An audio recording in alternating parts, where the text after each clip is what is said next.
হ্যাঁ, তো দাদা দাদা একটা একদম পেটের ব্যথা, পেটের ব্যথার কোনো ইয়ে আছে? পেটের হ্যাঁ ক্রনিক হ্যাঁ হ্যাঁ, পেটের।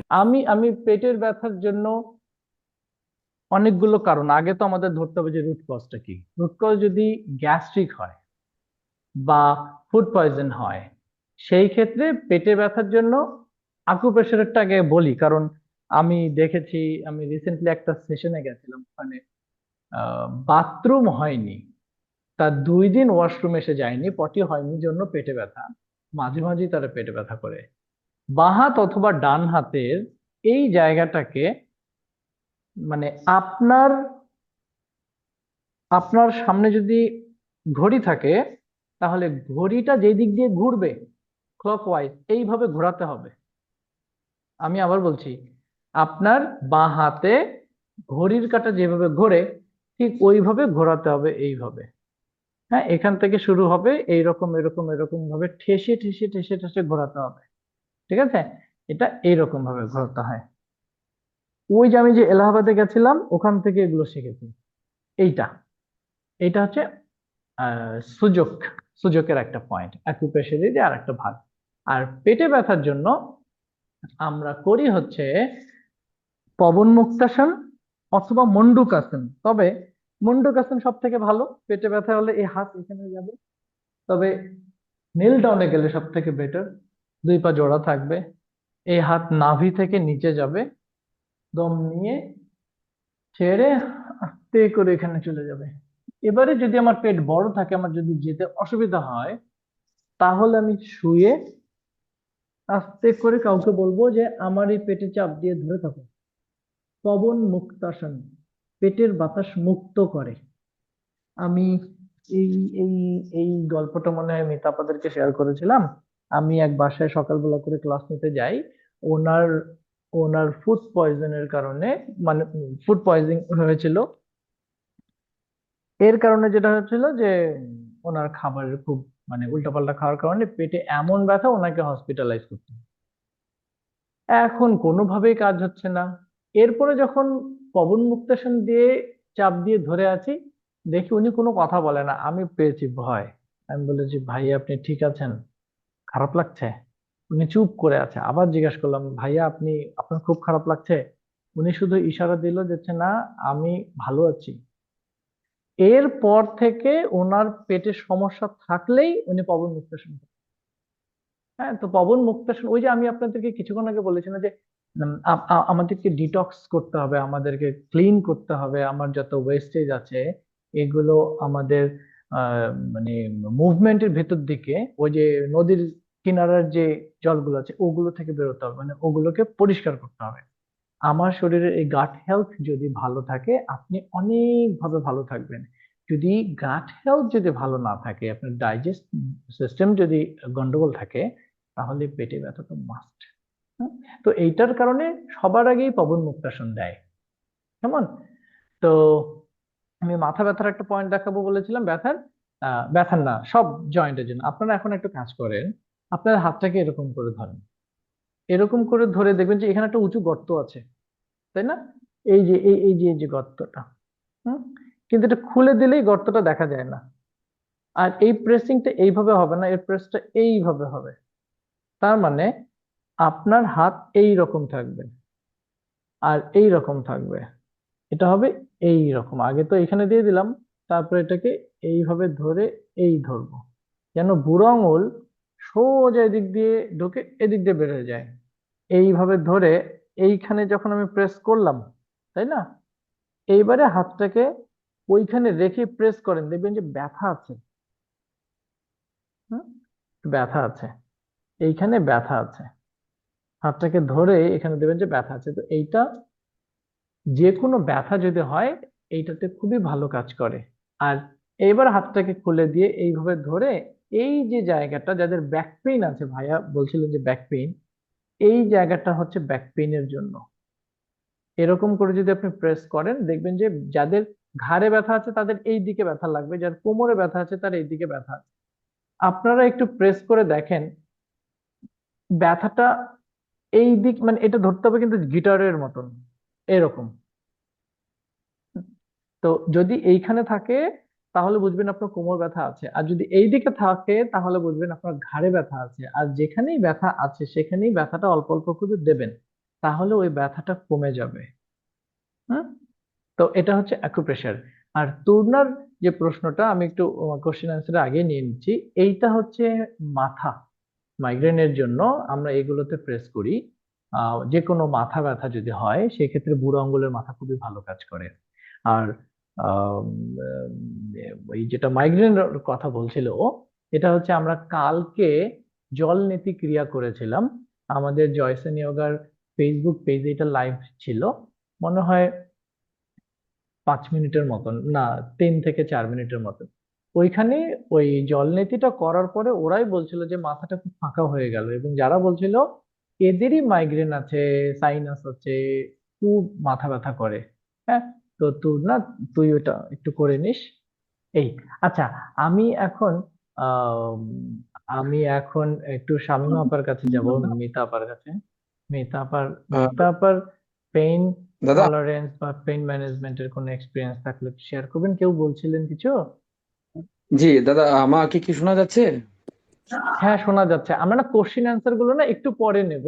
যদি যদি এটা কোশ্চিন অ্যান্সার থাকে, হ্যাঁ, এই যদি কোয়েশ্চেন, কোশ্চিন অ্যান্সার থাকে, হ্যাঁ বলেন। সেটা হচ্ছে যে নি পেইনের যে একটা আপনি মুভমেন্ট দেখালেন, হ্যাঁ, হ্যাঁ। অ্যাকচুয়ালি আমি ওই পেশেন্টই এখন পর্যন্তই, মানে আমি নর্মালি ক্রিকেট খেলি, হ্যাঁ, এখানে আমি দেশের বাইরে আছি। তো আমার আচ্ছা। same ওই জায়গায় যখন আমি হাঁটি, হ্যাঁ, হ্যাঁ। তখন ব্যথা করে না। যখন এটার উপর প্রেশার প্রেশার ক্রিয়েট হয়, সাপোজ স্টেয়ার আপ করি, স্টেয়ার কেসে ও উপরে উঠি, তখনই শুধু পেইন হয়। এই জিনিসটা সম্পর্কে মানে কি সেম এক্সারসাইজ করব, নাকি আমাকে একটু মানে যদি বলতে ব্রিফ করেন তাহলে বেটার হতো। হ্যাঁ, আপনার আপনার ওজন কি ঠিক আছে হাইটের তুলনায়? আমার হাইটের তুলনায় ওজন একটু বেশি, আমি ডক্টরের কাছে গেছিলাম, তো উনি ডায়েট প্ল্যান দিছিল। তো আমার ওজন হচ্ছে, আমার হাইট হচ্ছে 5.8, বাট আমার ওয়েট হচ্ছে 86। হ্যাঁ, তাহলে তো বেশি আছে। হ্যাঁ, ওজনটা আচ্ছা, একটু কমাতে হবে। আর হচ্ছে আপনি এই এক্সারসাইজ গুলো করেন, আর যখন দেখছেন যে কোনোভাবে কাজ হচ্ছে না, তখন মাড থেরাপি আর হাইড্রোথেরাপি আপনারা ট্রাই করবেন। মাড থেরাপি হচ্ছে কাদা মাটিটাকে একটু রেখে 20 মিনিট রেখে তারপর ওটাকে রিমুভ করে দেয়া। ওর বডিতে যে ইলেকট্রোলাইট ইমব্যালেন্স হয় সেটা ওকে ব্যালেন্স করে। আর হচ্ছে ঠান্ডা পানি গরম পানি, ঠান্ডা পানি গরম পানি, এই দুটো খুবই হেল্প করে পেইন রিলিফের জন্য।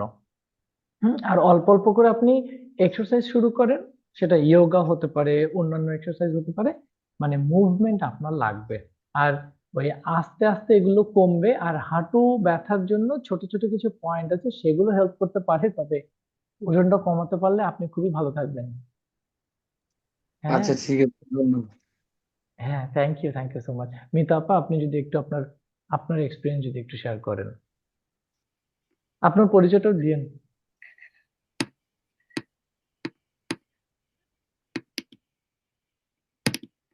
হ্যাঁ, কুশল শোনা যাচ্ছে?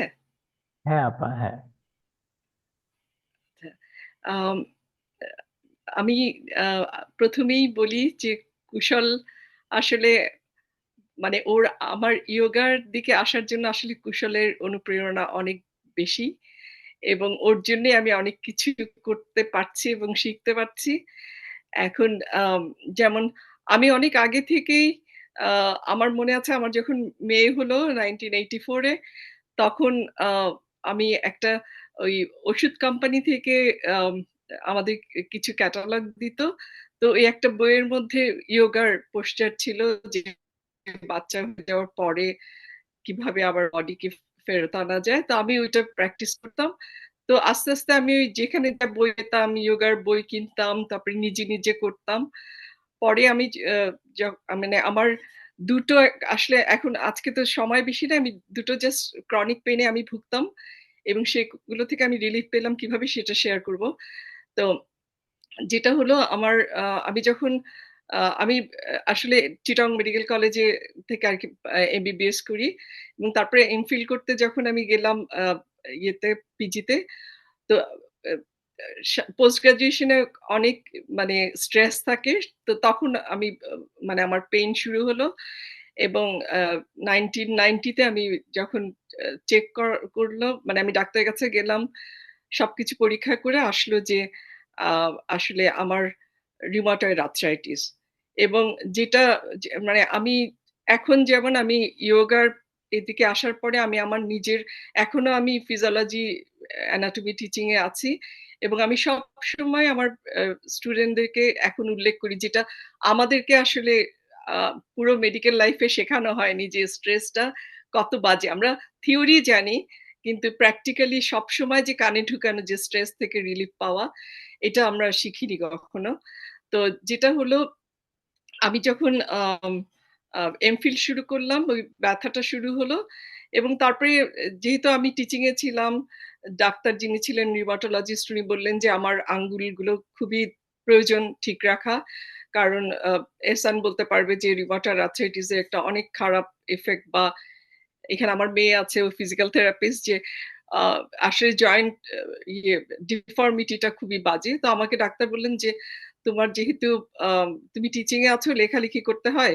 আর তখন তো আমাদের ছিল তখন পাওয়ার পয়েন্ট ছিল না বা কম্পিউটারে কিছু ছিল না। আমাদের হাতে লিখতে হতো বোর্ডে। তো বললেন যে, "তোমার হাতটা ঠিক রাখা দরকার, আঙ্গুলগুলো।" তো আমাকে 92 থেকে ওষুধ শুরু করা হলো। এবং এইসব ওষুধগুলো আসলে খুবই মানে ইমিউনোসাপ্রেসিভ ড্রাগ বা ডিজিজ মডিফাইং ড্রাগ গুলো আসলে খুবই সাইড ইফেক্ট আছে। Kidney function test, liver function test regular করতে হতো। তারপরে আমি এর উপরে ওই মানে পোস্ট গ্র্যাজুয়েশন শেষ করে চাকরি-বাকরি করতে চলে আসলাম এখানে। এখানে আসার পরে তো আরেক ধরনের স্ট্রেস কারণ ইমিগ্রেন্টদের যেসব স্ট্রেস বা যেসব স্ট্রেসফুল সময় দিয়ে পার হতে হয় সেগুলো হচ্ছিল। আমার পেইন আরো বাড়লো। এর ভিতরে আমার আবার শুরু হয়ে গেল অ্যা ব্যাক পেইন এবং এত সিভিয়ার ব্যাক পেইন হতো যে আমাকে প্রায়ই ইয়েতে থাকতে হতো। বেড রেস্টে থাকতে হতো, স্টেরয়েড খেতে হতো, আমার অফিস কামাই দিতে হতো। আর রিউমাটয়েড তো চলছেই, ওটা তো কিছুদিন পর ফলো আপ ব্লাড টেস্ট। পরে আমি চিন্তা করলাম যে এত বারবার ফিজিক্যাল থেরাপিস্ট এ যাই, সবকিছু করি কিন্তু এগুলো ফিরে আসে। তো তখন আমি চিন্তা করলাম যে আসলে নিজের জন্য কিছু একটা করা লাগবে। তখন একবার আমার ফিজিক্যাল থেরাপিস্ট কে আমি বললাম যে, "আমি তো তখন আমি ইয়োগা ক্লাসে যাওয়া শুরু করলাম এবং আমি বললাম যে আমার ফিজিক্যাল থেরাপিস্ট কে বললাম যে, "আমাকে ইয়োগা থেকে কিছু দেখান।" তখন সে দেখালো এবং সেই করতে আমার ব্যাক পেইন চলে গেল। তারপরে আমি আবার মেডিটেশন এর একটা কোর্স করলাম ঢাকাতে গিয়ে কোয়ান্টামে। ওইটাও আমাকে স্ট্রেস রিলিফ করতে অনেক হেল্প কর ক কর মানে করলো। তারপরে আল্টিমেটলি আমার দেখলাম যে রিউমাটয়েড আর্থ্রাইটিস এর কোনো আ রিল্যাপস হচ্ছে না। ব্যাক পেইন অনেকটা ভালো। আমি রেগুলার ইয়োগা ক্লাসে যাওয়া শুরু করলাম এবং সপ্তাহে ৩ থেকে ৪ দিন যেতাম। আর তারপরে আমি আমার রিউমাটোলজিস্ট কে বললাম যে, "আমি তো কোনো পেইন ফিল করি না। আমাকে আস্তে আর যেহেতু উনি মানে জানতেন যে আমি নিজে ডাক্তার, তো রেসপেক্ট করতো আমার মানে আমার সাজেশন গুলো। তখন আমি বললাম যে, "আমাকে তাহলে আ মানে ওষুধের ডোজ কি কমাতে পারবে? কারণ এত ব্লাড টেস্ট এত কিছু।" তো সে বলল, "ঠিক আছে, আমি তাহলে তোমাকে হাফ ডোজে দিই।" তারপরে আমার ওষুধ কমলো হাফ ডোজে। এর আগে তো অনেক ধরনের ওষুধ অনেক কিছু ট্রিটমেন্ট নিতে হচ্ছে। তারপরে যখন আ আমার ওষুধের ডোজ কমানো হলো ৬ মাস কোনো অসুবিধা নাই, ভালোই থাকছি। এদিকে ব্যাক পেইনও আমার আর হচ্ছে না ওইভাবে। তারপরে আসলো হচ্ছে আ আবারও বললাম রিউমাটোলজিস্টকে কারণ আমার ৬ মাস পর ফলো আপ এ যেতে হতো। তখন উনি বললেন যে, "তাহলে আমি অল্টারনেট ডে তে হাফ ডোজ দেই।" তারপরে অল্টারনেট ডে তে খাওয়া শুরু করলাম। তারপরে ২০১৩ তে আমি মাঝখানে আমার আম্মা অসুস্থ থাকাতে দেশে চলে যেতে হচ্ছিল। আমি দেশে গেলাম।